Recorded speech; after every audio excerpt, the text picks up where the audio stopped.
Hi friends, ఈ సెషన్లో మనం ఆంధ్రప్రదేశ్ సామాజిక ఆర్థిక సర్వే 2023-24కు సంబంధించి ఇచ్చినటువంటి మొత్తం రిపోర్ట్లో మొదటి అంశమైనటువంటి సాధారణ సమీక్షపై ఏ రకమైనటువంటి అంశాలను ఆ ఏపీ సోషియో ఎకనామిక్ సర్వే 2023-24కు సంబంధించి మనకి ఇచ్చారో వాటికి సంబంధించినటువంటి పూర్తి వివరాలను, అంటే మనకి ఇంగ్లీష్ మీడియంలో బుక్ రావడం జరిగింది, దాన్ని తెలుగులోకి మనం ట్రాన్స్లేట్ చేసి పూర్తిగా తెలుగు మీడియంలో ఈ యొక్క ఆంధ్రప్రదేశ్ సామాజిక ఆర్థిక సర్వే 2023-24కు సంబంధించినటువంటి పూర్తి వివరాలను మనం ఇప్పుడు చర్చించుకుందాం.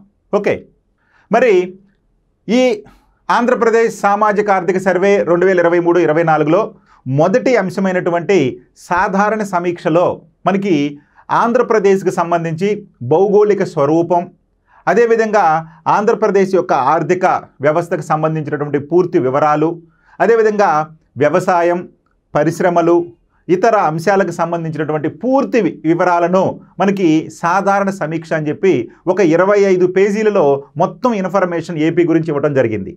ఆ తర్వాత ఒక్కొక్క టాపిక్ని, అంటే వ్యవసాయానికి సంబంధించి, పరిశ్రమలకు సంబంధించి, అదేవిధంగా సేవా రంగాలకు సంబంధించి, లేదా నీటిపారుదలకు సంబంధించి, ఇలా మళ్ళీ సపరేట్ టాపిక్లు మనం చూద్దాం. ఇందులో పూర్తిగా అంటే సోషియో ఎకనామిక్ సర్వే 2023-24కు సంబంధించి జిస్ట్ మొత్తాన్ని కూడా మనకి ఈ 26 పేజీల్లో అందించడం జరిగింది. కాబట్టి ముందుగా ఈ సాధారణ సమీక్షలో భాగంగా ఈ అంశాన్ని మనం చర్చించుకుందాం. చూడండి, ఆంధ్రప్రదేశ్ యొక్క భౌగోళిక, జనాభా మరియు సామాజిక ఆర్థిక పరిస్థితులు. మరి ఆంధ్రప్రదేశ్ యొక్క భౌగోళిక, జనాభా మరియు సామాజిక ఆర్థిక పరిస్థితుల గురించి మనం ఇప్పుడు చర్చించుకుందాం. భౌగోళిక అంశాలు అంటే కొంత జాగ్రఫీ పార్ట్లో, అంటే ఆంధ్రప్రదేశ్ జాగ్రఫీకి సంబంధించిన అంశాలు, అంటే ప్రధానంగా భౌగోళిక అంశాలు కానీ, జనాభా అంశాలు కానీ, ఇవన్నీ జాగ్రఫీ పార్ట్లో కూడా మనం చర్చించుకుంటాం. అక్కడ కూడా మీకు ఉపయోగపడతాయి, ఎందుకంటే ఇది గవర్నమెంట్ సర్వే ఇచ్చినటువంటి రిపోర్ట్ కాబట్టి అఫీషియల్గా ఉంటాయి. అందుకని ఇదే ప్రామాణికంగా మనం తీసుకోవచ్చు జాగ్రఫీలో కూడా. ఇక్కడ చూడండి, అరే ఆంధ్రప్రదేశ్ రాష్ట్రం 1,62,970 చదరపు కిలోమీటర్ల భౌగోళిక విస్తీర్ణంతో 26 జిల్లాలు కలిగి దేశంలో 7వ అతిపెద్ద రాష్ట్రంగా, అంటే ఆంధ్రప్రదేశ్ ఆర్థిక సర్వేలో 8వ స్థానం అని ఇచ్చాడు, కానీ దాన్ని కొంత సరిచేయాలి. కానీ ఒరిజినల్లో మనకి ఇచ్చినటువంటి దాంట్లో 8వ స్థానం అన్నాడు. కానీ జమ్మూ కాశ్మీర్ రాష్ట్రాన్ని కేంద్రపాలిత ప్రాంతంగా చేయడంతో మనం 8వ స్థానం నుంచి 7వ స్థానంలోకి వచ్చాం. అందుకని వాస్తవంగా మన ఆంధ్రప్రదేశ్ 1,62,970 చదరపు కిలోమీటర్లతో ఉన్నటువంటి మన ఆంధ్రప్రదేశ్ భారతదేశంలో 7వ అతిపెద్ద రాష్ట్రంగా ఉంది. మరి మన రాష్ట్రం ఉష్ణమండల ప్రాంతంలో నెలకొని ఉండి దాదాపు 974 కిలోమీటర్ల పొడవైనటువంటి తీరరేఖతోటి దేశంలోనే 2వ అతిపెద్ద తీరరేఖను కలిగిన రాష్ట్రంగా ఉంది. ఇదంతా కూడా మనకి జాగ్రఫీ పార్ట్లోనే మనం చదువుకొని ఉంటాం. చూడండి, మరి ఆంధ్రప్రదేశ్కి సంబంధించి మరి మన ఆంధ్రప్రదేశ్ అనేది దేశంలో 2వ అతి పొడవైనటువంటి సముద్ర తీరం కలిగినటువంటి రాష్ట్రం. గుజరాత్ తర్వాత మనమే 2వ స్థానంలో ఉన్నాం. మరి మన రాష్ట్రం యొక్క సముద్ర తీర పొడవు తీసుకుంటే 974 కిలోమీటర్లు. అంతేకాదు ఏ ప్రాంతంలో ఉన్నామండి అంటే ఉష్ణమండలంలో ఉన్నాం. మనము ఉష్ణమండలంలో, ఎందుకని ఇక్కడ చూడండి 13 డిగ్రీల ఉత్తర అక్షాంశం నుంచి దాదాపు 19.2 డిగ్రీల ఉత్తర అక్షాంశం వరకు, అంటే మనము 13 నుంచి సుమారు 19 డిగ్రీల అక్షాంశాల మధ్యలో ఉన్నాం. కాబట్టి పూర్తిగా మనం ఉష్ణమండలంలో ఉన్నాము. మరి 23.5 డిగ్రీల ఉత్తర అక్షాంశమైనటువంటి కర్కట రేఖ మన భారతదేశానికి మధ్య గుండా పోతుంది, 8 రాష్ట్రాల గుండా పోతుంది అనుకున్నాం కదా. అయితే ఆ కర్కట రేఖకు మనం దిగువన దక్షిణ భాగంలో ఎక్కడి నుంచి అండి దాదాపు 13 నుంచి 19 అక్షాంశాల మధ్యలో ఉన్నాము. ఇక రేఖాంశాల పరంగా తీసుకుంటే కనుక దాదాపు 77 నుంచి ఇక్కడ 84.5 తూర్పు రేఖాంశాల్లో మన ఆంధ్రప్రదేశ్ రాష్ట్రం ఉంది. అంటే ఇది ఉష్ణమండలంలో ఉంది. ఉష్ణమండలంలో ఉంది కాబట్టి అధిక ఉష్ణోగ్రతలు ఎక్కువగా ఉంటాయి. వేసవి కాలంలో ఎక్కువగా ఉష్ణోగ్రతలు ఉంటాయి, వర్షాకాలంలో అధికంగా వర్షాలు ఉంటాయి, అదేవిధంగా శీతాకాలంలో మనకి ఎక్కువగా చల్లని వాతావరణం కూడా ఉంటుంది. సో ఈ విధంగా మన భౌగోళిక అంశాల గురించి చెప్పాడు. ఏంటండి, మొత్తం విస్తీర్ణం 1,62,970 చదరపు కిలోమీటర్లు. మరి దేశంలో 7వ అతిపెద్ద రాష్ట్రం. మన రాష్ట్రం కంటే కేవలం 6 రాష్ట్రాలే పెద్దగా ఉన్నాయి. మన రాష్ట్రంలో కొత్తగా ఏర్పడినటువంటి జిల్లాలు మొత్తం 26 జిల్లాలు. అంటే పూర్వం 13 జిల్లాలను 26 జిల్లాలుగా చేసుకోవడం జరిగింది. ఇక మనకి తీర ప్రాంతం తీసుకుంటే గుజరాత్ తర్వాత దేశంలో అత్యంత పొడవైనటువంటి రెండవ తీర ప్రాంతం కలిగినటువంటి రాష్ట్రం మన ఆంధ్రప్రదేశ్ రాష్ట్రం. మన ఆంధ్రప్రదేశ్ రాష్ట్రానికి 974 కిలోమీటర్ల పొడవైనటువంటి సముద్ర తీరం ఉంది. సో కాబట్టి ఉష్ణమండలంలో ఉన్నాం. ఇవన్నీ కూడా మన భౌగోళిక అంశాలకు సంబంధించినటువంటి అంశాలు. ఓకేనండి. ఇక ఆంధ్రప్రదేశ్ జనాభా పరంగా 2011 జనాభా లెక్కల ప్రకారం దేశం మొత్తం జనాభాలో 4.09% జనాభాను కలిగి ఉండి దేశంలో 10వ పెద్ద రాష్ట్రంగా ఉంది. దేశంలో 10వ పెద్ద రాష్ట్రంగా, జనాభా పరంగా ఏ రకమైన మార్పు లేదు, 10వ పెద్ద రాష్ట్రంగానే ఉంది. సో మొత్తం జనాభాలో అంటే భారతదేశంలో ఉన్నటువంటి మొత్తం 121.2 కోట్ల మంది జనాభాలో మనకి 4.09 జనాభా మన ఆంధ్రప్రదేశ్లో ఉన్నారు. సో కాబట్టి ఆంధ్రప్రదేశ్ జనాభా పరంగా 2011 జనాభా లెక్కల ప్రకారం దేశం మొత్తం జనాభాలో 4.09% జనాభాను కలిగి ఉంది మన ఆంధ్రప్రదేశ్.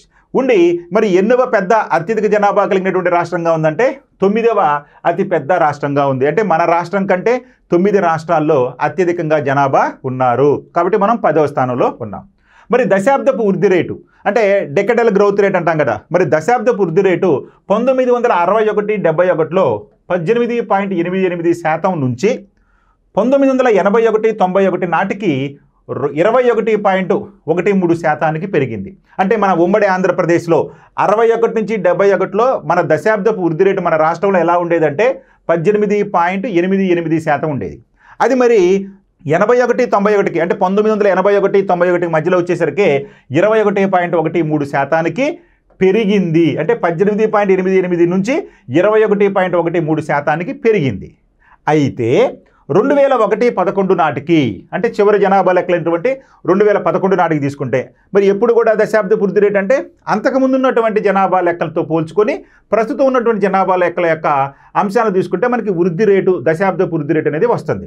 మరి 2011 జనాభా లెక్కల ప్రకారం దశాబ్ద వృద్ధి రేటు అంటే దేంతో పోల్చుకోవాలంటే మనం 2001 తోటి పోల్చుకోవాలి. సో 2001 జనాభా లెక్కలతో పోల్చుకున్నప్పుడు 2011 జనాభా లెక్కల నాటికి ఈ యొక్క జనాభా వృద్ధి రేటు మరింత క్షీణించి 9.21%కి తగ్గిపోయింది.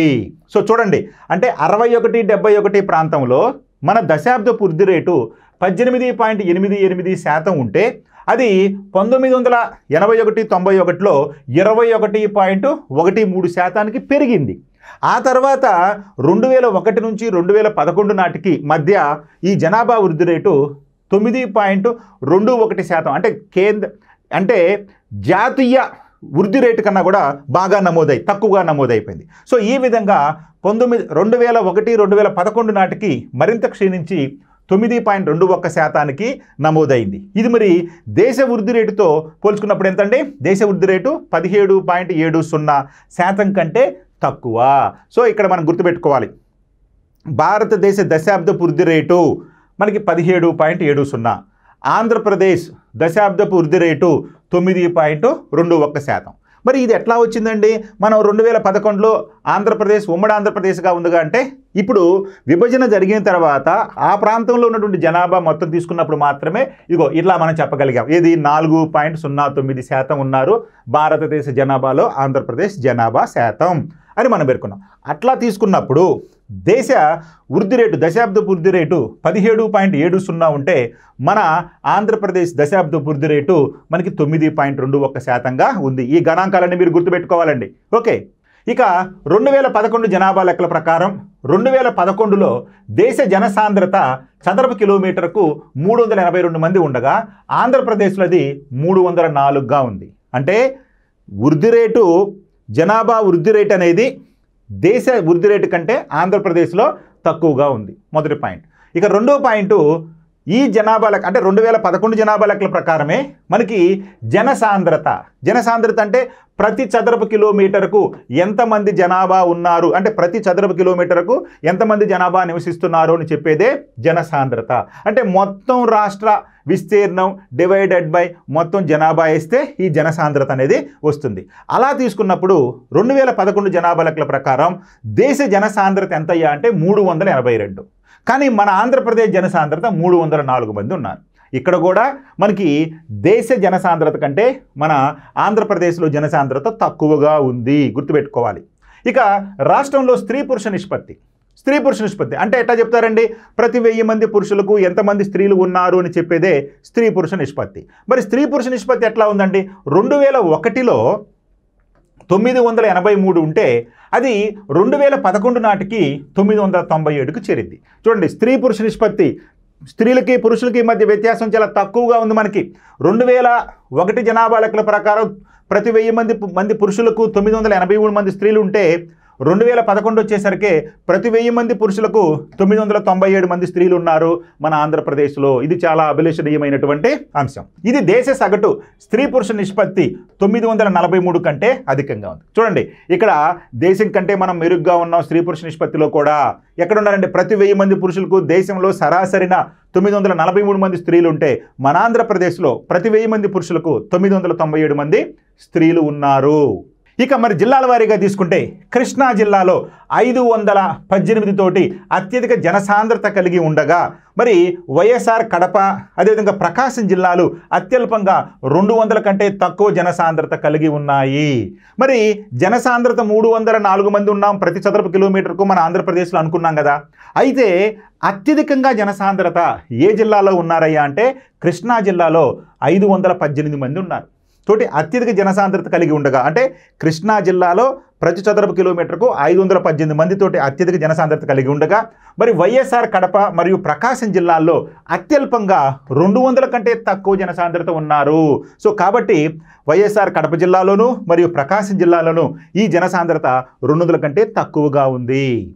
Okay, right. ఇక 2001లో రాష్ట్ర అక్షరాస్యత రేటు 62.07% ఉండగా అది 2011 నాటికి 67.35%కి చేరింది. చూడండి, అక్షరాస్యత లిటరసీ రేట్ అంటే అక్షరాస్యత రేటు 2001లో 62.07% ఉండగా అది 2011 నాటికి 67.35%కి చేరింది.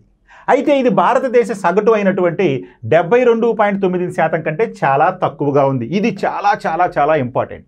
అంటే దేశ అక్షరాస్యతతో పోల్చుకుంటే అంటే దేశంలో ఉన్న సగటు అక్షరాస్యతతో పోల్చుకుంటే మన ఆంధ్రప్రదేశ్లో ఉన్న అక్షరాస్యత రేటు తక్కువ. దేశంలో అక్షరాస్యత రేటు 72.98% ఉంటే మన ఆంధ్రప్రదేశ్లో అక్షరాస్యత 67.35% ఉంది. అంటే ఎంతో అభివృద్ధి జరిగింది అనుకుంటున్న మన ఆంధ్రప్రదేశ్లో, ఎంతో ముందుందనుకున్నటువంటి మన ఆంధ్రప్రదేశ్లో అక్షరాస్యత విషయానికి వచ్చేసరికి దేశ సగటు కంటే తక్కువగా ఉన్నాము. దేశంలో సగటు అక్షరాస్యత రేటు 72.98% ఉంటే మన ఆంధ్రప్రదేశ్లో 67.35%గా ఉంది. ఇక ఆంధ్రప్రదేశ్లో అక్షరాస్యత 1981లో 29.94% ఉండగా అది 2011 నాటికి 37% పెరిగి 67.35%కి చేరుకుంది. అంటే చూడండి, అంటే మన ఆంధ్రప్రదేశ్లో ఉమ్మడి ఆంధ్రప్రదేశ్లో అంటే 1981లో మన ఆంధ్రప్రదేశ్లో అక్షరాస్యత రేటు కేవలం 29.94%. అది 2011 నాటికి 37% పెరిగింది. పెరిగి ఎంతకు చేరిందండి? 67.35%కి చేరింది. అంటే ఇటీవల కాలం కొంత పెరుగుతూ ఉంది అక్షరాస్యత శాతం, క్రమంగా పెరుగుతూ ఉంది. అయినప్పటికీ దేశ సగటు కంటే తక్కువగానే ఉన్నాము. మహిళా అక్షరాస్యత రేటు కూడా సానుకూల ధోరణితో 2001లో 52.72% నుంచి 2011 నాటికి 59.96%కి పెరిగింది. సో కాబట్టి సగటున అక్షరాస్యత రేటు పెరిగింది, చూసినాం కదా. 62.07 నుంచి 67.35%కి పెరిగింది. అదే 1981లో కేవలం 29.94% ఉంది, క్రమంగా పెరుగుతూ ఉంది.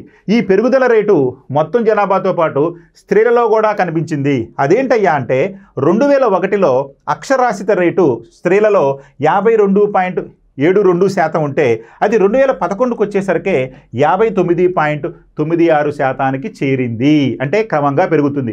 మేబీ నెక్స్ట్ తీసుకోబోయేటటువంటి జనాభా లెక్కల్లో మన ఆంధ్రప్రదేశ్ అక్షరాస్యత రేటు దేశ సగటు కంటే ఖచ్చితంగా ఎక్కువగా ఉండే అవకాశం ఉంది. ఎందుకంటే పెరుగుతున్న ధోరణిలో మనకి బాగా ఇక్కడ కనిపిస్తున్నాయి కాబట్టి ఉండే అవకాశం ఉంది అని మనం అభిలషించాలి ఆంధ్రప్రదేశ్ పౌరుడిగా. మనకి ఇక్కడ ఈ పటం చూస్తే కనుక లిటరసీ రేట్ ఏ విధంగా ఉందో చూస్తాం. సరే, ఉత్తరాంధ్రలో లిటరసీ రేట్ తక్కువగా ఉంటే కోస్తా ఆంధ్ర మధ్యలో తీసుకుంటే మనకి వెస్ట్ గోదావరి, ఈస్ట్ గోదావరి, కృష్ణా ఈ జిల్లాల్లో అక్షరాస్యత రేటు ఎక్కువగా ఉంది. మరలా రాయలసీమ, ప్రకాశం జిల్లా, ప్రకాశం రాయలసీమలో ఉన్నటువంటి కర్నూలు, అదేవిధంగా అనంతపురం, కడప ఈ ప్రాంతాల్లో మరికొద్ది తక్కువగా అక్షరాస్యత ఉంది.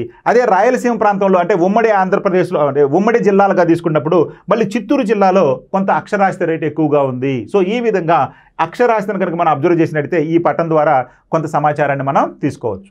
ఇక ఆర్థిక వృద్ధిని సాధించడంలో పట్టణీకరణ కీలకమైన అంశంగా గుర్తించబడింది. అంటే ఆర్థిక అభివృద్ధిని సాధించడంలో పట్టణీకరణ కీలకమైన అంశంగా గుర్తించబడింది.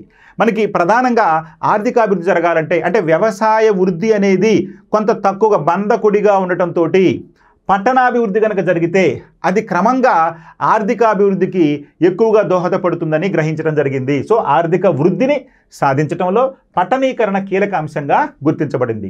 రాష్ట్రంలోని మొత్తం జనాభాలో పట్టణ జనాభా నిష్పత్తి 2001లో 24.13% ఉండగా అది 2011కు వచ్చేసరికి 29.47% పెరిగింది. సో 2011 మనం గుర్తుపెట్టుకోవాలి, 2024లో మనం ఇప్పుడు ఉన్నప్పటికీ 2011 జనాభా లెక్కలే మనకి ప్రామాణికం. అందుకనే మన ఈ సోషియో ఎకనామిక్ సర్వేలో కూడా బేస్ ఏమి ఇచ్చారు, 2011లో అట్లా ఉంది, 2001లో ఇట్లా ఉంది, 2011లో ఇది సాధించాం అనే మనకి చెప్తున్నాడు తప్పితే 2024 గురించో 2023 గురించో చెప్పట్లా మనకి. సో కాబట్టి గుర్తుపెట్టుకోండి, ఎందుకంటే అఫీషియల్గా జనాభా లెక్కలను ఆధారంగా చేసుకుని ఈ వృద్ధి రేట్లన్నీ కూడా నమోదు చేస్తూ ఉంటారు.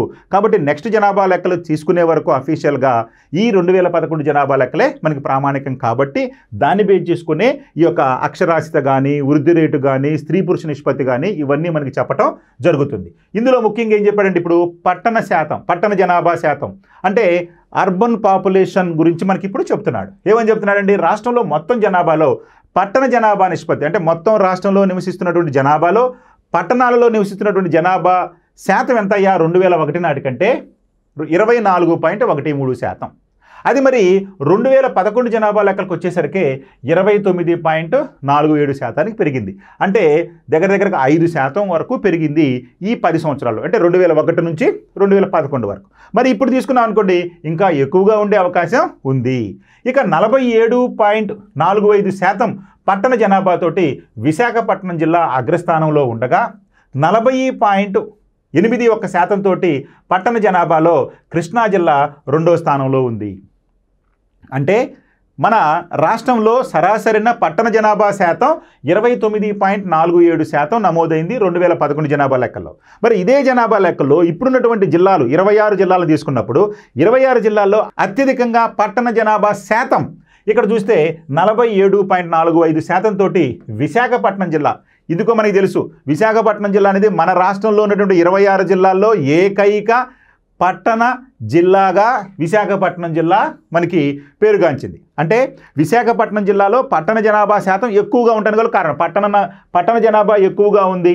ఈ విధంగా విశాఖపట్నం తోటే మొత్తం ఒక జిల్లాగా ఏర్పాటు చేశారు కాబట్టి కాబట్టి విశాఖపట్నం జిల్లాలో అత్యధిక శాతం అంటే 47.45% పట్టణ జనాభాతోటి మొదటి స్థానంలో ఉంటే రెండవ స్థానంలో కృష్ణా జిల్లా ఉంది 40.81% పట్టణ జనాభాతోటి. సో పట్టణ జనాభా శాతం అధికంగా విశాఖపట్నం, ఆ తర్వాత కృష్ణా జిల్లాలో ఉన్నాయి 47.45%, అదేవిధంగా 40.81%తో వరుసగా. ఇక దీనికి విరుద్ధంగా శ్రీకాకుళం మరియు ప్రకాశం జిల్లాలు వరుసగా 16.16% మరియు 19.56% తోటి అతి తక్కువ పట్టణీకరణ కలిగినటువంటి జిల్లాలుగా ఉన్నాయి. విశాఖపట్నం, కృష్ణా జిల్లాల్లో అత్యధిక శాతం పట్టణ జనాభా ఉంటే మనకి ఇక్కడ శ్రీకాకుళం మరియు ప్రకాశం జిల్లాలు అత్యల్ప శాతం పట్టణ జనాభాతో ఉన్నాయి చివరి స్థానాల్లో. అందులో భాగంగా శ్రీకాకుళంలో కేవలం 16.16% పట్టణ జనాభా ఉంటే ప్రకాశం జిల్లాలో 19.56% పట్టణ జనాభా ఉన్నారు. ఇక రాష్ట్రంలోని అత్యధిక శాతం నేలలు ఇసుక, బురద మట్టి అంటే సిల్ట్, బంకమన్ను అనేటువంటి మూడింటి కలయికతోటి ఉన్నాయి. అంటే మన రాష్ట్రంలో ఉన్నటువంటి నేలలు మృత్తికలు అంటాం కదా, అంటే భూ ఉపరితలంపై ఉన్నటువంటి మెత్తని పొరనే మనం మృత్తిక అంటాము లేదా నేలలు అంటాము. మరి మన ఆంధ్రప్రదేశ్లో ఉన్నటువంటి నేలలు ప్రధానంగా 3 రకాలైనటువంటి పదార్థాలతోటి మిశ్రమమై ఉన్నాయి. ఏంటయ్యా 3 రకాల పదార్థాలు అంటే 1 ఇసుక, 2 బురద అంటే సిల్ట్, 3 బంకమన్ను. ఈ మూడు పదార్థాలతోటి మిశ్రమమై అంటే ఈ మూడింటిని కలయికతో ఉన్నాయి మన రాష్ట్రంలో అత్యధికంగా నేలలు. మరి నేల యొక్క ఆకృతి, దాని దృశ్య మరియు స్పర్శ లక్షణాలు నేలలోని ప్రతి భాగం యొక్క నిష్పత్తిపై ఆధారపడి ఉంటుంది. అంటే నేల యొక్క స్వభావం ఆ ప్రాంతంలో ఉన్నటువంటి వాతావరణ పరిస్థితుల మీద ఎక్కువగా ఆధారపడి ఉంటుంది. ఎక్కువగా వర్షాలు పడుతున్నాయి అనుకోండి, లీచింగ్ అనేది క్షాళన ఎక్కువగా జరుగుతుంటుంది. ఎక్కువగా ఉష్ణోగ్రతలు ఉన్నాయి అనుకోండి, అక్కడ క్రమక్షయం ఎక్కువగా జరుగుతూ ఉంటుంది. సో కాబట్టి నేల యొక్క ఆకృతి, దాని దృశ్య మరియు స్పర్శ లక్షణాలు నేలలోని ప్రతి భాగం యొక్క నిష్పత్తిపై ఆధారపడి ఉంటుంది. ఇక ఆంధ్రప్రదేశ్లో ఉన్న అనేక రకాల నేలలు ప్రధానంగా శీతోష్ణ స్థితి, ఎత్తు మరియు శిలాస్వరూపం వంటి వాటిపై ఆధారపడి రూపొందించబడ్డాయి. అంతే కదా, ఏ ప్రాంతంలో ఉన్నటువంటి నేలలైనా కానీ ఆ ప్రాంతంలో ఉన్నటువంటి శీతోష్ణ పరిస్థితులపైన, అదేవిధంగా ఎత్తు అంటే ఎత్తును బట్టి కూడా నేలల స్వభావం మారుతూ ఉంటుంది. అదేవిధంగా శిలా స్వరూపాలపైన మనకి అగ్నిశిలలు ఉన్నాయి అనుకోండి, అవి ఎక్కువగా క్రమక్షయం చెందవు. అదే అవక్షేప శిలలు ఉన్నాయి అనుకోండి, ఎక్కువగా క్రమక్షయం చెందే అవకాశం ఉంటుంది. కాబట్టి ఈ యొక్క శిలల స్వరూపం పైన అంటే శిలల యొక్క లక్షణాల పైన, స్వభావం పైన, అదేవిధంగా ఎత్తు పైన ఎక్కువగా ఎత్తు పెరుగుతూ ఉందనుకోండి, ఎక్కువగా ఎత్తు పెరుగుతున్నప్పుడు ఏమవుతుందండి, మనం చెప్పుకున్న వాతావరణంలో ఉష్ణోగ్రత, వాతావరణంలో మనకి ఎత్తు పెరిగే కొద్దీ ఉష్ణోగ్రత తగ్గుతుంది. ఉష్ణోగ్రత తగ్గిందంటే తేమ వాతావరణం ఉంటుంది, చల్లని వాతావరణం ఉంటుంది. కాబట్టి కొండలపైన ఉండేటువంటి నేలల స్వభావం ఒక రకంగా ఉంటుంది. అదేవిధంగా మైదానాలపైన ఉన్నటువంటి మృత్తికలపైన ఒక స్వభావం ఉంటుంది. సో కాబట్టి శీతోష్ణ పరిస్థితులు అంటే ఉష్ణోగ్రత కావచ్చు, వర్షపాతం కావచ్చు, ఇతర వాతావరణ పరిస్థితులు కావచ్చు, అంటే శీతోష్ణ పరిస్థితులపైన, ఎత్తుపైన, శిలల స్వభావం పైన ఆ ప్రాంతంలో ఉన్నటువంటి మృత్తికల యొక్క స్వభావం ఆధారపడి ఉంటుంది.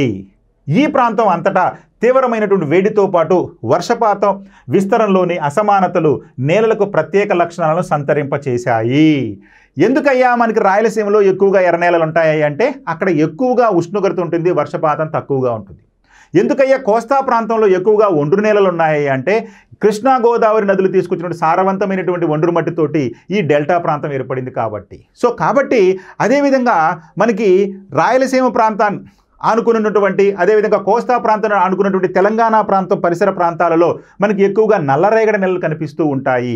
అంటే నల్లరేగడి నేలలకు ఏర్పడటానికి కారణం ఏంటయ్యా అంటే అక్కడ చరిత్ర పూర్వ యుగంలో మనకి శిలాస్వరూపం, శిలా ద్రవం అనేది వచ్చి పోగుపడి ఘనీభవించటం వలన అగ్నిశిలలు వచ్చినాయని, ఆ అగ్నిశిలలు కాలక్రమంలో క్రమక్షయం చెంది నల్లరేగడి నేలలుగా రూపాంతరం చెందినాయి అని చెప్పి మనం జాగ్రఫీలో కూడా చదువుకోవడం జరిగింది. సో కాబట్టి మనకి ఈ యొక్క ప్రాంతం అంతటా కూడా వేడితో పాటు వర్షపాతం విస్తరణ అసమానతలు మనకి కోస్తా ప్రాంతంలో వర్షపాతం ఎక్కువగా ఉంటుంది, రాయలసీమ ప్రాంతంలో వర్షపాతం తక్కువగా ఉంటుంది. కాబట్టి ఈ వర్షపాత వ్యత్యాసాల వలన శిలల స్వరూపం అనేది వేరుగా ఉంటుంది, అంటే శిలలు క్రమక్షయం చెందడం అనేది వేరుగా ఉంటుంది. శిలల క్రమక్షయం చెందడంపై ఆధారపడి నేలలు అనేవి ఆధారపడి ఉంటాయి. కాబట్టి మనకి మన రాష్ట్రంలో ఉన్నటువంటి ఈ యొక్క రాయలసీమ ప్రాంతంలో కావచ్చు, లేదా కోస్తా ప్రాంతంలో కావచ్చు, లేదా ఉత్తర కోస్తా కావచ్చు, ఈ డెల్టా ప్రాంతంలో కావచ్చు, ఏ ప్రాంతంలో కూడా విభిన్న రకాలైనటువంటి మృత్తికలు వేరుపడినాయి మన రాష్ట్రంలో.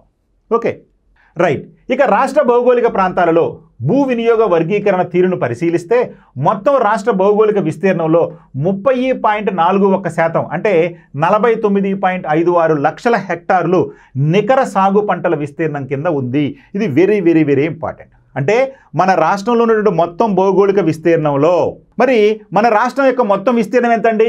1,62,970 చదరపు కిలోమీటర్లు. అంటే మన రాష్ట్రం యొక్క మొత్తం విస్తీర్ణం 1,62,970 చదరపు కిలోమీటర్లు. మరి ఈ మొత్తం విస్తీర్ణంలో ఎంత శాతం విస్తీర్ణంలో ఈ యొక్క నికర సాగు భూమి ఉందయ్యా అంటే 30.41%.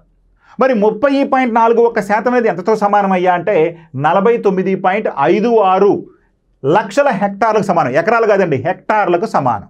అంటే నికర పంటల సాగు విస్తీర్ణం కింద 30.41% భూమి ఉంది. అంటే ఇక్కడ నికర సాగు అంటున్నాడు. నికర సాగు అంటే ఒక ఆర్థిక సంవత్సరంలో ఒక పంట పండినటువంటి ప్రాంతం మొత్తాన్ని కలుపుకుంటే నికరము అంటాం. అయితే నీటిపారుదల వసతులు కల్పించడం వలన కొంత ప్రాంతం రెండో పంట కూడా పండిస్తూ ఉంటారు.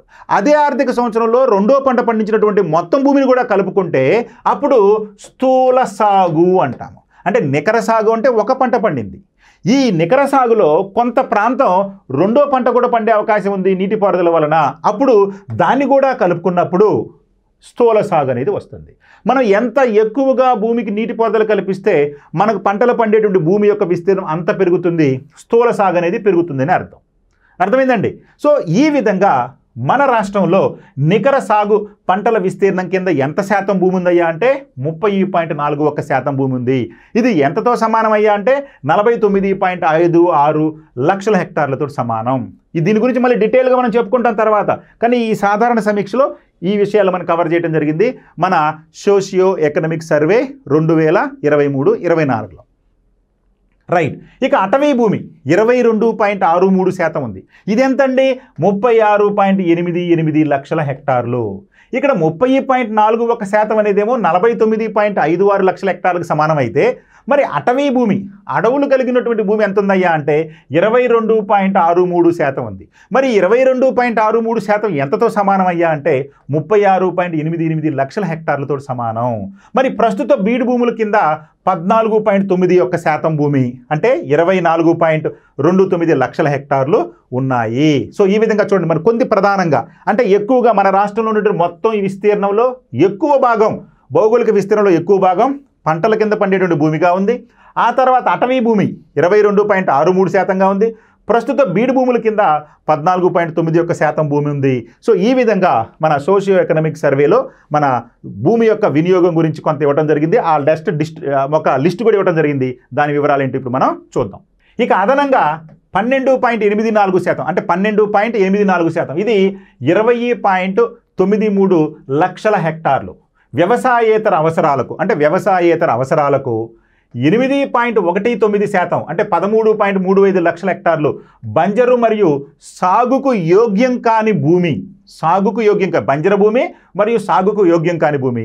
మిగిలినటువంటి 10.08% అంటే 16.42 లక్షల హెక్టార్లు ఇతర బీడు భూములు, సాగు యోగ్యమైనటువంటి బీడు భూములైనటువంటి శాశ్వత పచ్చిక బయళ్ళు, గడ్డి భూములతోటి, మరియు మిగిలిన సుమారు 0.94% భూమి అంటే 1.54 లక్షల హెక్టార్లు వివిధ తోట పంటలు మరియు తోటలు నికర సాగు విస్తీర్ణంలో చేర్చని భూమిని కలిగి ఉంది. ఏదండి? ఈ 0.94%. చూడండి, అంటే వ్యవసాయ యోగ్యమైనటువంటి భూమి, అడవుల కింద ఉన్నటువంటి భూమి, పచ్చిక భూమి లేదా బంజర భూములు అంటే బీడు భూములు, అదేవిధంగా వ్యవసాయేతర అవసరాలకు ఉపయోగించేటటువంటి భూమి, ఇక బంజరు మరియు సాగుకు యోగ్యం కాని భూమి, ఇక అదేవిధంగా ఇతర బీడు భూములు, సాగు యోగ్యమైనటువంటి బీడు భూములు అనేటువంటి శాశ్వత పచ్చిక బయళ్ళు అంటే గడ్డి భూములు, ఇక మిగిలినటువంటి సుమారు 0.94% భూమి వివిధ తోట పంటలు మరియు తోటలు నికర సాగు విస్తీర్ణంలో చేర్చని భూమిని కలిగి ఉన్నాయి. సో ఈ విధంగా భూ వినియోగం అనేది మన రాష్ట్రంలో ఉంది. భూ వినియోగం. ఓకే.